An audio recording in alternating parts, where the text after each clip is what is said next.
आज की तारीख में कोई अगर डिफाइन करना चाहे इंडियन इकोनॉमी को तो उसके लिए एक सेंटेंस काफ़ी होगा, गई भैंस पानी में। अब पानी से बाहर कब निकलेगा, कैसे निकलेगा, वो 10 साल भी लग सकते हैं, 20 साल भी लग सकते हैं, और ऐसा ही कुछ माहौल चलता रहा तो 70 साल भी लग सकते हैं। और ये जो इकोनॉमी का हाल है भारत का, इसका कारण कोरोना वायरस नहीं है बल्कि एपिडेमिक एक्ट 1897 है। अब पहले तो हम समझते हैं एपिडेमिक एक्ट क्या है, उसके लिए हमें समझना पड़ेगा एपिडेमिक वर्ड का मतलब क्या है, महामारी। एपिडेमिक वर्ड का मतलब समझने के लिए WHO के वेबसाइट पे आप देखिए इसका डेफिनेशन। एपिडेमिक का डेफिनेशन आप देख रहे हैं, द अकरेंस इन कम्युनिटी और a region of cases of an illness, specific health related behaviour और other health related events clearly in excess of normal expectancy. तो ये आपने देखा एपिडेमिक का डेफिनेशन, मतलब कि जितनी बीमारियां नॉर्मली होती हैं किसी एक पर्टिकुलर वस्तु से या किसी एक कारण से, उससे ज़्यादा और क्लियरली काफ़ी ज़्यादा बीमारियां हो तो उसे महामारी या एपिडेमिक का नाम दिया जा सकता है। अब मैं आपसे पूछता हूँ, अनबाइस्ड होकर बताइए, सोच के बताइए, क्या भारत में कोई एक पर्टिकुलर बीमारी ज़्यादा दिख रही है आपको? आप बोलेंगे केसेस बढ़ रहे हैं। देखिए, मैं केसेस नहीं बोल रहा हूँ, मैं बीमारी पूछ रहा हूँ। केसेस अलग है, बीमारी अलग है। बीमारी मतलब कि इंसान बीमार पड़ गया। केसेस तो भारत में आज के आंकड़ा जो है 1,25,000 केसेस अभी तक के हैं, 1,25,000 केसेस, उसके बारे में बात में करेंगे। मैं बोल रहा हूँ बीमारी, कितने लोग बीमार पड़े हैं और कितने लोग मरे हैं, how many people died, right. So जो number of people died that is 4,000 से कम। और अगर इसमें भी एक क्वेश्चन है, क्वेश्चन ये है कि ये जो 4,000 लोगों का जो लेस देन 4,000 डेथ बता रहे हैं, इसमें क्या सारे के सारे कोरोना वायरस से मरे हैं, नंबर 1, या फिर कोमॉर्बिडिटी से मरे हैं या वायरस की ट्रीटमेंट से मरे हैं? ये कैसे डिफाइन होगा? कोई भी जो पॉजिटिव आता है और उनकी डेथ हो जाती है तो क्या वो ज़रूरी है कि कोरोना वायरस की वजह से ही मरे हैं? क्यों ना हम ये माने कि वो जो अनअप्रूव्ड मेडिसिन हैं, जो एक्सपेरिमेंटल ड्रग्स हैं, जो कोरोना वायरस के पेशेंट को दिए जा रहे हैं, उनकी वजह से रहते हैं, क्यों ना माने हम? कम से कम एक आध तो उनकी वजह से मरे होंगे, लेकिन वो तो जीरो का आंकड़ा बता रहे हैं। तो यहाँ पे एक बड़ा क्वेश्चन है। लेकिन अब आप देखेंगे कि एक्सपोनेंशियली ये जो डेथ का आंकड़ा बढ़ता जाएगा। उसका एक खास कारण है, पिछले दिनों ICMR जो कि हेल्थ मिनिस्ट्री का एक पार्ट है, उसने डेथ सर्टिफिकेट का जो फॉर्मेट है उसमें वो बदलाव कर दिया। बदलाव ये मैंने आपको पिछले वीडियो में बताया था कि कोई अगर निमोनिया से डेथ होता है या फिर कोई ब्रेथलेसनेस से डेथ होता है, जिसे कहते हैं एक्यूट रेस्पिरेटरी डिस्ट्रेस सिंड्रोम, या फिर कोई कार्डिक इंजरी से डेथ होता है, या बॉडी में क्लॉट पाया जाता है, ब्लड क्लॉट, तो वो सारा कोरोना वायरस के खाते में आ जाएगा। मतलब ये कि पेशेंट का कोरोना वायरस पॉजिटिव आए, नेगेटिव आए, ना आए, कोई मतलब नहीं है। याद रखिए, पिछले साल हर साल लगभग निमोनिया से 1.5 लाख लोग मरते हैं भारत में, यानी कि इस साल वो 1.5 लाख लोग अगर मरते हैं तो वो खाता किस में जाएगा? कोरोना के। सिमिलरली ब्रेथलेसनेस, मैं आपसे पूछता हूँ, ऐसा कब होता है कि कोई इंसान मर रहा है और उसको सांसों की दिक्कत नहीं हो रही हो, हार्ट की दिक्कत नहीं हो रही हो? आफ्टर ऑल मरने का मतलब ये है कि हार्ट रुक जाता है और सांसें रुक जाती है। तो वर्चुअली इसका मतलब ये कि भारत की धरती में अगर कोई मरेगा तो वो कोरोना वायरस से मरेगा या तो वो मरेगा ही नहीं। मैं ये बोलना चाह रहा हूँ, आने वाले दिनों में जो नंबर ऑफ डेथ का जो आंकड़ा देखेंगे एक्सपोनेंशियली बढ़ने वाला है, जिससे ये जस्टिफाई हो जाएगा कि हमने एपिडेमिक एक्ट लगाया था या हमने लॉकडाउन किया था, देखिए केसेस कितने बढ़ गए, कितने डेथ बढ़ गए, जबकि वो डेथ क्या कोरोना डेथ है। अब आते हैं केसेस पे। आपको कैसे पता? 1,25,000 केसेस है भारत में, उसका सिर्फ एक ही तरीका है, that is called RT-PCR test, जो कि जनवरी महीने से अभी तक वो टेस्ट चल रहा है।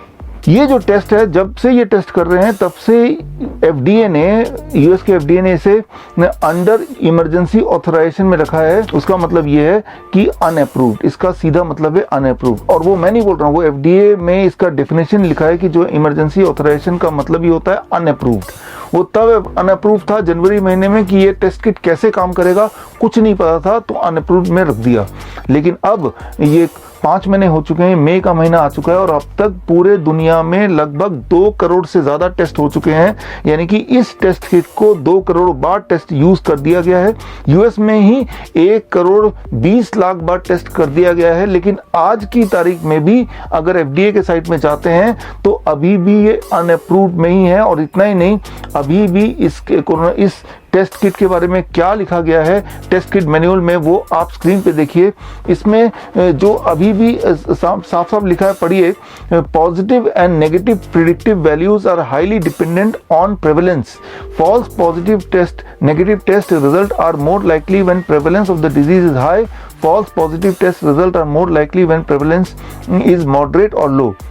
मतलब ये कि कभी भी पॉजिटिव हो सकता है, कभी भी नेगेटिव हो सकता है। फॉल्स पॉजिटिव फॉल्स नेगेटिव उसका कोई मापदंड नहीं है। दूसरा देखिए, पढ़िए important point, detection of viral RNA may not indicate the presence of infectious virus और that of 2019 nCoV is the causative agent for clinical symptoms. मतलब वायरल आरएनए होने का मतलब ये नहीं कि वो वायरस ही है बॉडी में, ये क्लियर कर दिया है टेस्ट, और अभी भी ये स्टेटस लागू है 2 करोड़ टेस्ट होने के बाद। आगे पढ़िए, the performance of this test has not been established for monitoring treatment of 2019 nCoV infection. तो ये क्लियर हो चुका है जब जैसे जैसे पढ़ते जाएंगे कि ये टेस्ट कोरोना वायरस का एक्चुअली टेस्ट है ही नहीं। इस टेस्ट के रिजल्ट को हम रिलायबली मान ही नहीं सकते। अब अगर मानते भी हैं तो इससे ये साबित होता है कि इसके बॉडी में कोरोना वायरस है। और भारत के केस में जो आंकड़ा आप देख रहे हैं वो बताया जा रहा है 1,25,000 केसेस हैं। 1,25,000 लोग बीमार हैं ऐसा नहीं है, केसेस हैं। जितने लोगों के बॉडी में वायरस होगा उसको एक आंकड़ा मान लिया जाएगा। लेकिन सच बात तो ये है, जर्मनी के सैंपलिंग को देखें, आइसलैंड के सैंपलिंग को देखें, न्यूयॉर्क के सैंपलिंग को देखें, कई सारे देशों ने सैंपलिंग किया, उसमें यही आया कि उन देशों के ऑन एवरेज 10% से लेकर 14% लोगों के बॉडी में कोरोना वायरस आके जा भी चुका है। तो भारत के केस में अगर मैं एक्सट्रोपोलेट करूं तो ये बन जाता है करीब 14 करोड़ लोग। 140 करोड़ लोगों में से 14 करोड़ लोगों के बॉडी में कोरोना वायरस आके जा चुका है। ये मेरा एस्टिमेट है। इसका मतलब कि भारत में जो टोटल केसेस होने चाहिए वो है 14 करोड़ केसेस। लेकिन क्या 14 करोड़ लोग बीमार पड़े हैं? इलनेस महामारी का कनेक्शन केसेस से नहीं है। महामारी की डेफिनेशन ये नहीं कि कितने लोगों के बॉडी में वायरस है उतने तो महामारी मानी जाएगी, नहीं। इस वक्त आपके बॉडी में, मेरे बॉडी में 50,000 तरह के वायरस हैं वो, लेकिन उससे क्या हम बीमार पड़ रहे हैं, दैट इज मोर इम्पोर्टेंट। महामारी मतलब कि किसी वायरस से बीमार पड़ना या किसी चीज की वजह से बीमार पड़ना, दैट इज कॉल्ड महामारी, राइट। लेकिन वायरस इटसेल्फ होना कंडीशन काफी नहीं है कि महामारी घोषित कर दें। तो वायरस तो हमारे बॉडी में 50,000 है, दैट मीन्स कि 12 महीने महामारी ही लगा रहेगा। लेकिन क्या हम उससे बीमार पड़ रहे हैं, that is the most important thing. अब मैंने आपको बताया कि 2 करोड़ टेस्ट हो चुके हैं, उसके बाद भी ये अनअप्रूव्ड है। मतलब ये रिलायबल टेस्ट है ही नहीं जिसको बेस बना के एपिडेमिक एक्ट लगा के जो भी कुछ आपके आसपास हो रहा है वो तो देख ही रहे हैं। तो इसका मकसद क्या है? ये पूरा जो तामझाम, पूरा जो खेल देख रहे हैं, इसके पीछे का मकसद मैंने आपको 3 फरवरी को ऑलरेडी बता दिया था। 3 फरवरी 2020 मैंने वीडियो रिलीज किया था। वीडियो का नाम था corona virus the business of fear. ये वीडियो यूट्यूब ने 3 दिन के अंदर डिलीट कर दिया। फेसबुक में स्क्रॉल करके जाएंगे मेरे फेसबुक में तो 3 फरवरी में जाएंगे तो ये वीडियो आपको मिल जाएगा। और इस वीडियो में मैंने बताया था इसका कारण क्या है, और वही अब सत्य होते हुए दिख रहा है। कारण है ये एक बिजनेस मॉडल है, चाइना और यूएस का किया हुआ एक खेल है, राइट, जिसमें सिर्फ इकोनॉमिक बेनिफिट के लिए किया गया है। चाइना का इकोनॉमिक बेनिफिट तो जग जाहिर है। हमने क्या किया, भारत ने अपने सारे कारखाने तो बंद कर दिए, तो अब सारी चीज हम चाइना से इंपोर्ट कर रहे हैं, चाहे वो थर्मोमीटर हो, चाहे वो टेस्टिंग किट हो, और वो भी जितना उसका वर्थ है उससे 5-7 गुना ज्यादा दाम पे घटिया माल इंपोर्ट कर रहे हैं। तो चाइना को कितना इकोनॉमिकली बेनिफिट हुआ ये आपको एक्सप्लेन करने की जरूरत नहीं है। अब बचा सवाल सिर्फ यूएस का। अगर आपको यूएस के बेनिफिट या इकोनॉमिक बेनिफिट के बारे में जानने की उत्सुकता है तो आप स्क्रीन पे दिए हुए लिंक में जाइए और जाके फोर्ब्स मैगजीन में 2 दिन पहले ही रिपोर्ट आई है, वो देख के आप चकरा जाएंगे, शॉक्ड हो जाएंगे कि यूएस को कितना ज़्यादा फायदा हो गया है, उनको इकोनॉमिक बेनिफिट कितनी ज़्यादा हुई है पिछले 3 महीने के अंदर ये कोरोना के दौर में।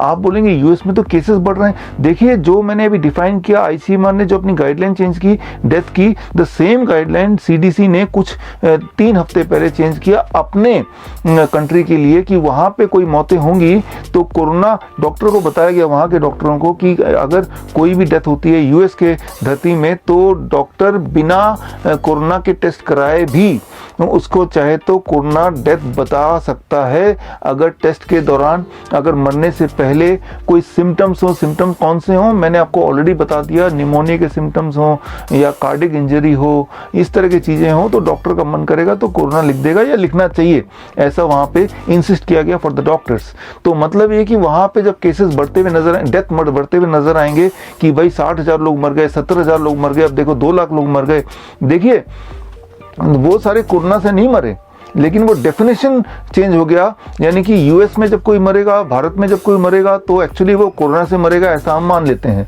राइट। और उसके लिए कोई RT-PCR टेस्ट करना है ऐसा ज़रूरी नहीं है, ये भी लिख दिया गया है कि बिना टेस्ट के डॉक्टर अपनी आंखों से देखेगा और तुक्का मार के लिख देगा कोरोना से मर गया, या नहीं लिखेगा तो लिखना ही पड़ेगा। बिकॉज जब भी कोई इंसान मरता है तो अक्सर ब्रेथलेसनेस होती है, अक्सर कार्डिक प्रॉब्लम होती है, अक्सर बॉडी में क्लॉट आ जाता है, यही सारे बेसिक कारण होते हैं, राइट। कैंसर में तो क्लॉटिंग से ही मरते हैं। तो आप जो डेथ के आंकड़े देख रहे हैं, यूएस के डेथ के आंकड़े देख रहे हैं, इंडिया के जो आने वाले टाइम में एक्सपोनेंशियली बढ़ने वाले हैं, so that will be a misleading thing to justify कि हमने जो सारा कुछ किया है या किया था या कर रहे हैं ये बहुत ही अच्छा कर रहे हैं।